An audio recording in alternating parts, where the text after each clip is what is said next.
Mes amis béliers, bonjour et bienvenue sur la chaîne Tarot à merveille.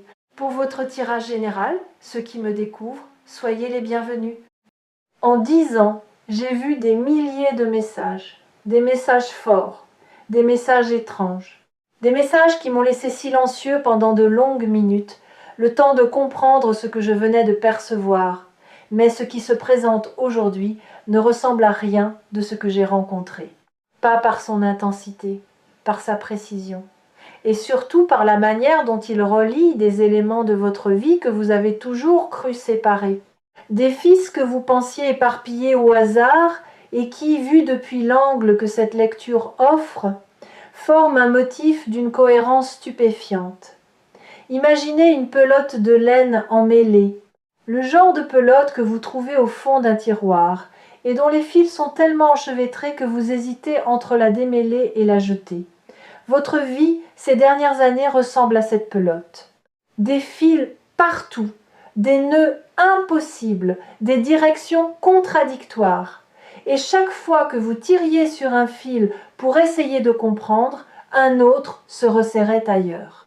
La frustration de ne pas pouvoir démêler les choses vous a épuisé au point que vous avez commencé à croire que le chaos était votre état naturel, que les choses ne se connecteraient jamais, que la clarté était un luxe réservé à d'autres. Aujourd'hui, je vais tirer sur un fil, un seul, le bon. Et quand je le ferai, vous allez voir les nœuds se défaire les uns après les autres dans un ordre qui vous laissera sans voix. Premier nœud, la situation bloquée.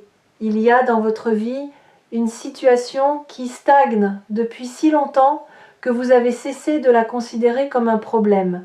Elle est devenue un meuble, un élément fixe de votre paysage intérieur que vous contournez machinalement chaque jour sans plus le questionner. Cette situation concerne un domaine précis de votre existence. Vous savez lequel. Vous y avez pensé en entendant le mot bloqué.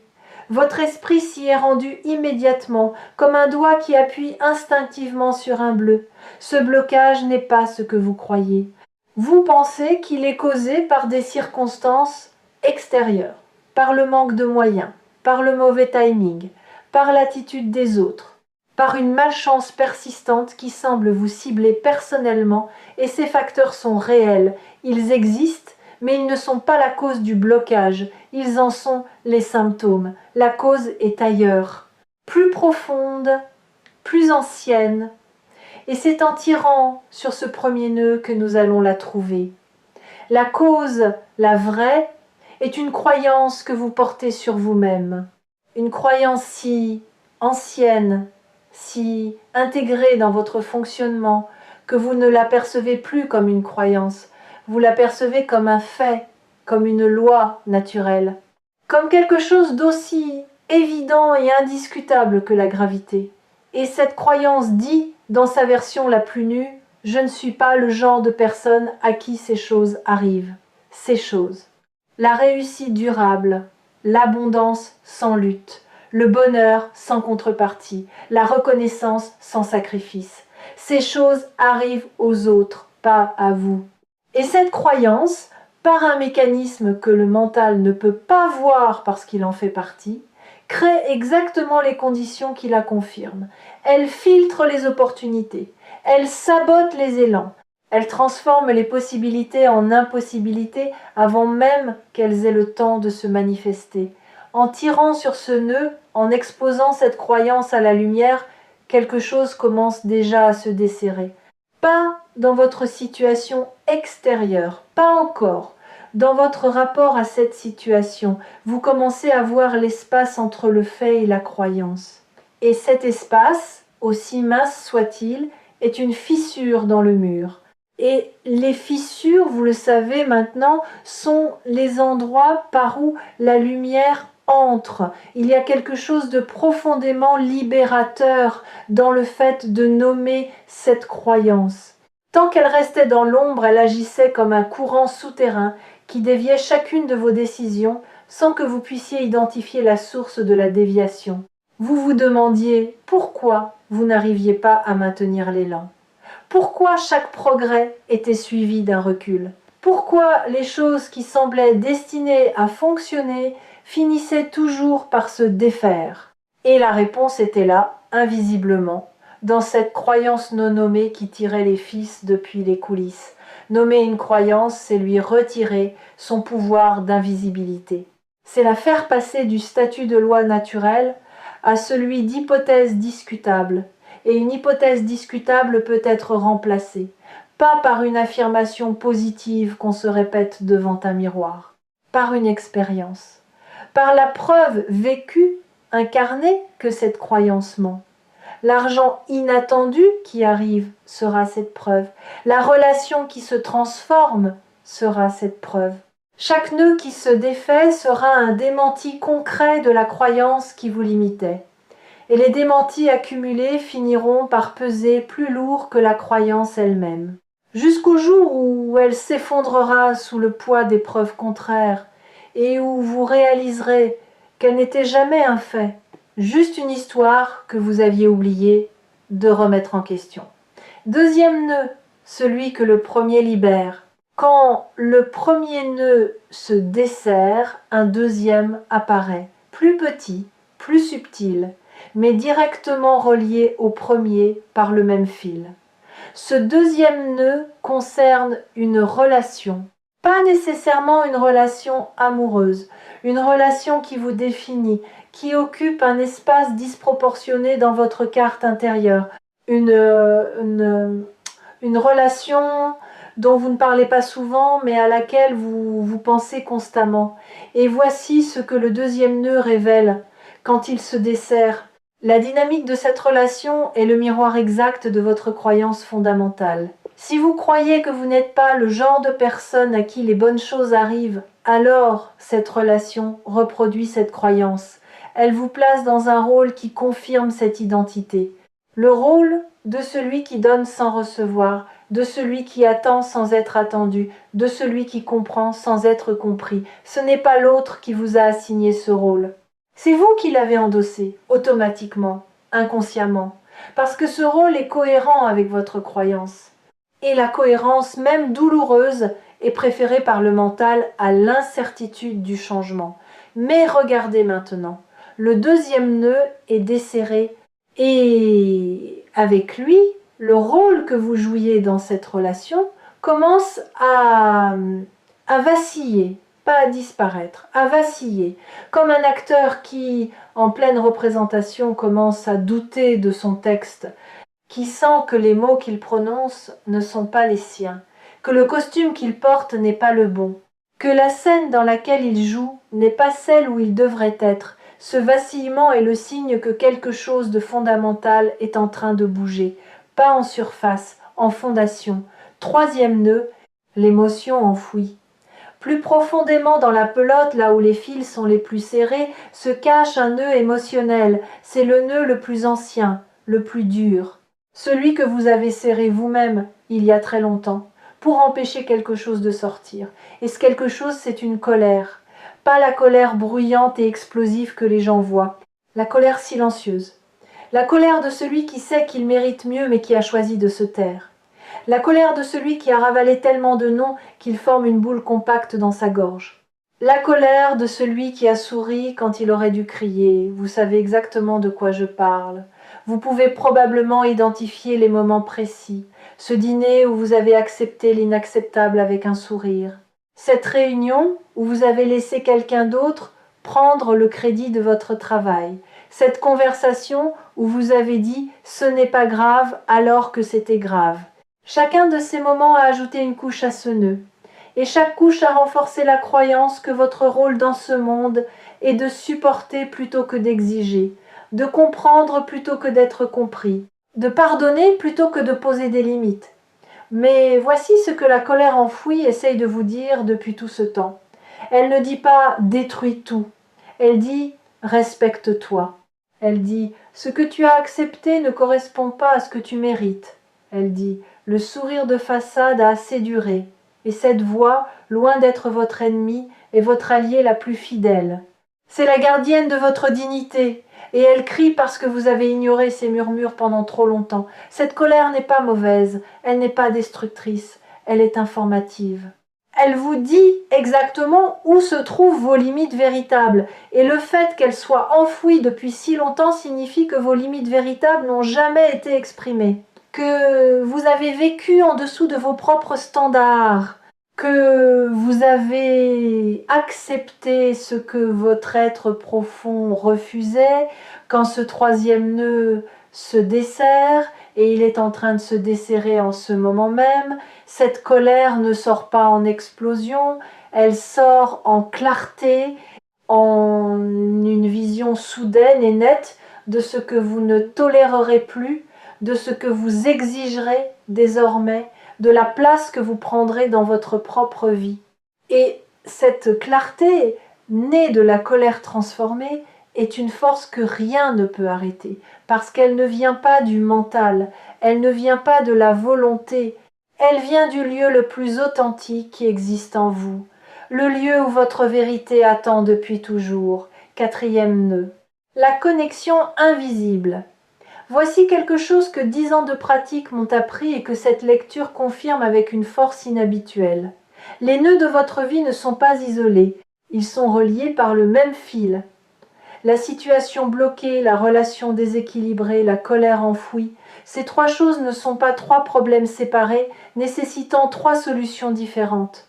Ce sont trois manifestations d'un seul et même nœud originel, et ce nœud originel, c'est votre rapport à votre propre valeur. Quand une personne ne connaît pas sa propre valeur, tout dans sa vie se calibre en dessous. Les finances se calibrent en dessous. Les relations se calibrent en dessous. Les ambitions se calibrent en dessous.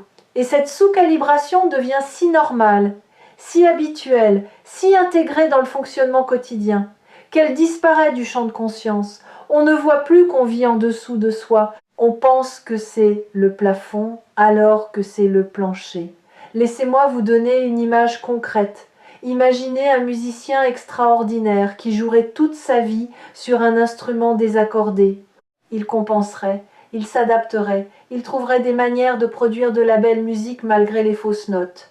Et les gens autour de lui seraient impressionnés parce que, même avec un instrument désaccordé, sa musique serait meilleure que celle de la plupart. Mais lui, quelque part, sentirait que quelque chose cloche, que le son n'est pas celui qu'il entend dans sa tête, que la musique qu'il porte en lui est plus belle que celle qui sort de ses doigts. Et cette frustration sourde, cette sensation de ne jamais atteindre son propre standard, le suivrait partout. Vous êtes ce musicien. Et votre instrument, c'est votre vie. Votre vie calibrée en dessous de votre valeur, jouée en dessous de votre potentiel, vécue en dessous de ce que vous portez en vous.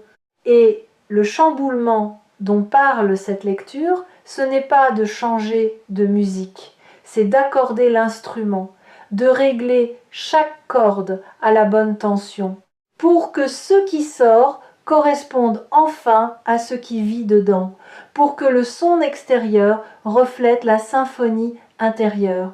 Ce réaccordage va se produire, il a déjà commencé, chaque nœud défait est une corde réaccordée, et quand la dernière corde sera en place, la musique qui sortira de votre vie vous laissera vous-même stupéfait.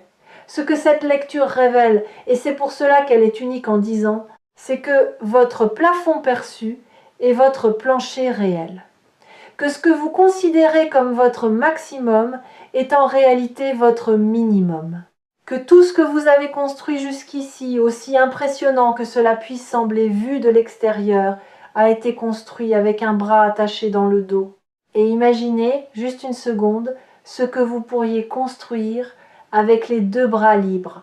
Si cette vidéo vous a trouvé ici sur Tarot à merveille, c'est que le moment de détacher ce bras est arrivé. Pas demain, pas quand les conditions seront réunies maintenant, parce que les conditions ne seront jamais réunies selon les critères de votre mental, mais elles sont réunies selon les critères de votre âme. Et c'est votre âme qui a guidé votre clic jusqu'ici. 5e nœud, le motif révélé. Nous avons défait 4 nœuds, et maintenant quelque chose de remarquable se produit. Le fil, autrefois chaotique, enchevêtré, impossible à suivre, commence à montrer son motif. comme un tapis tissé dont on ne voyait que l'envers, avec ses fils coupés et ses couleurs mélangées, et que l'on retourne enfin pour voir l'endroit, et l'endroit est beau, d'une beauté que l'envers ne laissait pas soupçonner. Le motif de votre vie est celui-ci. Tout ce que vous avez vécu, absolument tout, converge vers un point. Ce point n'est pas un événement, c'est une prise de conscience, la prise de conscience de votre propre valeur. Chaque épreuve vous a rapproché de cette prise de conscience en éliminant une illusion. L'épreuve financière a éliminé l'illusion que votre valeur dépend de ce que vous possédez. L'épreuve relationnelle a éliminé l'illusion que votre valeur dépend de ce que les autres pensent de vous. L'épreuve de la colère enfouie a éliminé l'illusion que votre valeur se préserve en la cachant. Et maintenant, sans ces illusions, ce qui reste est nu, brut, irréductible. Votre valeur telle qu'elle est, sans condition, sans justification, sans la permission de personne.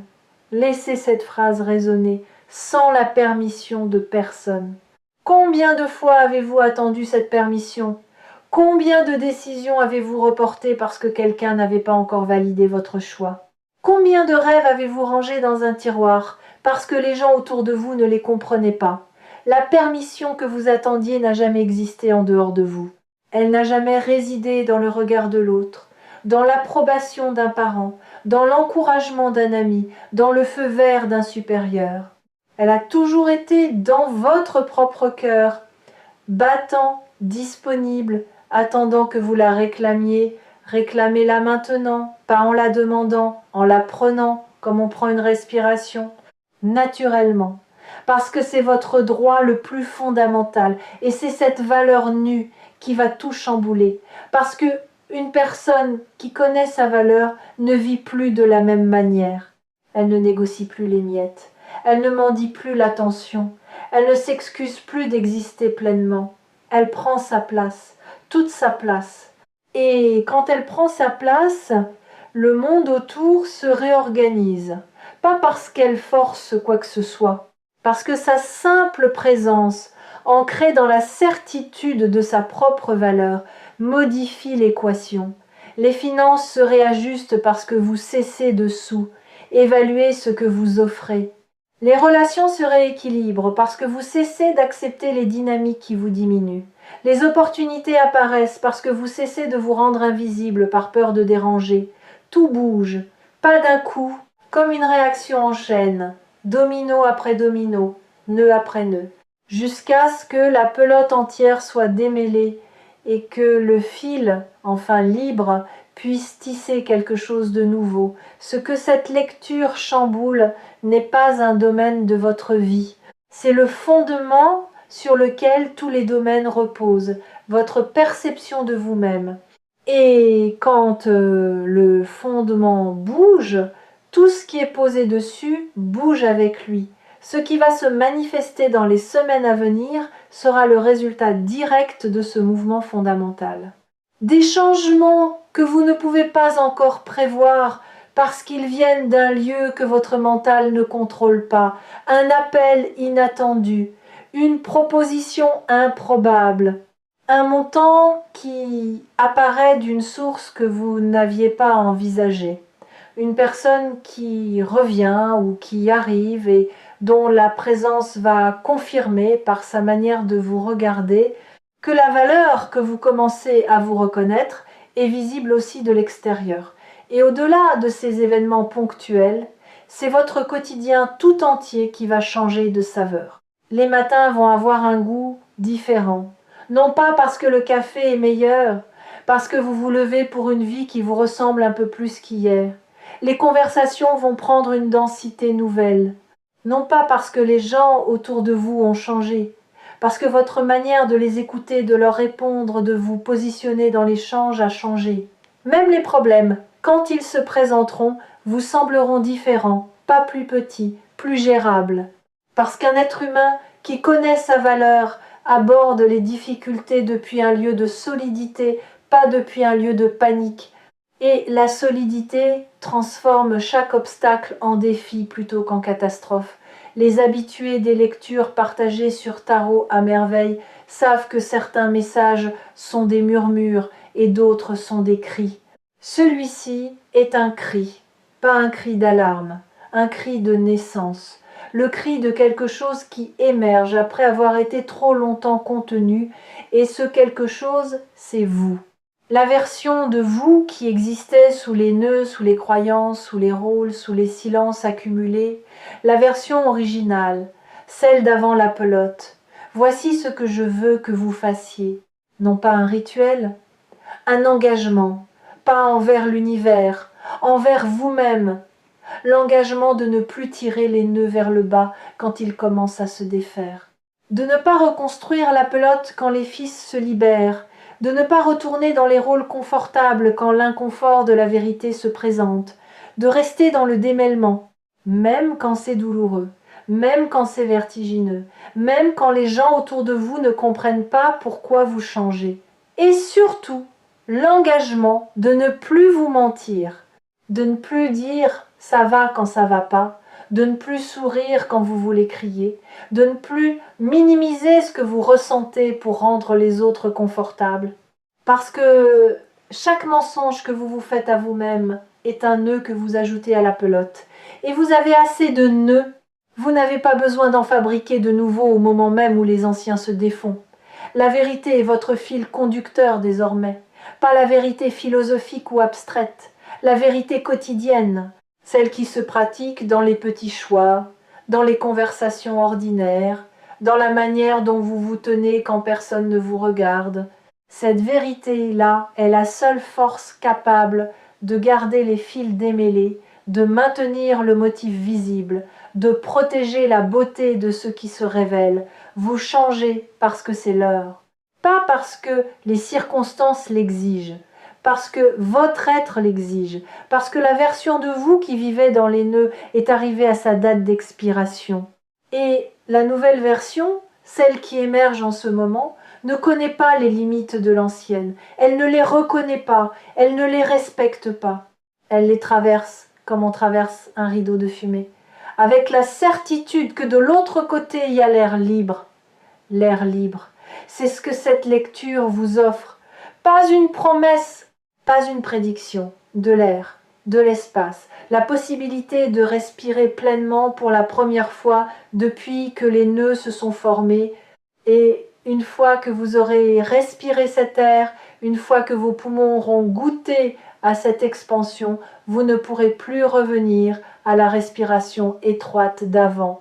Le corps refuse de reculer quand il a connu l'espace. Le cœur refuse de rétrécir quand il a connu l'ouverture. L'esprit refuse l'obscurité quand il a vu la lumière. Vous êtes à la charnière. Ce moment exact où l'ancienne version de votre vie et la nouvelle se regardent en face. L'ancienne est familière, confortable dans son inconfort, prévisible dans ses déceptions. La nouvelle est inconnue, vertigineuse, pleine de possibilités qui vous effraient autant qu'elles vous attirent. Et le choix entre les deux n'est pas un choix intellectuel, c'est un choix qui se fait dans le ventre. Dans ce lieu primitif où les décisions les plus importantes de votre vie ont toujours été prises, pas avec la tête, avec l'instinct, avec cette certitude animale qui sait, avant toute analyse, quel chemin mène à la vie et quel chemin mène à la répétition. Votre instinct a déjà choisi, vous le sentez. Ce tiraillement que vous percevez n'est pas de l'hésitation, c'est la tension entre l'ancien qui s'accroche et le nouveau qui tire. Et le nouveau est plus fort. Il est plus fort parce qu'il est vrai. Et la vérité, dans tout rapport de force avec l'habitude, finit toujours par l'emporter. Pas immédiatement, pas sans résistance, mais inévitablement. En 10 ans, je n'avais jamais vu les fils se connecter avec cette clarté. Et le fait que cette clarté arrive à vous maintenant dans cette vidéo me confirme que le timing n'est pas le mien, il est le vôtre. Votre vie a décidé que c'était maintenant. Et votre vie a raison, elle a toujours eu raison.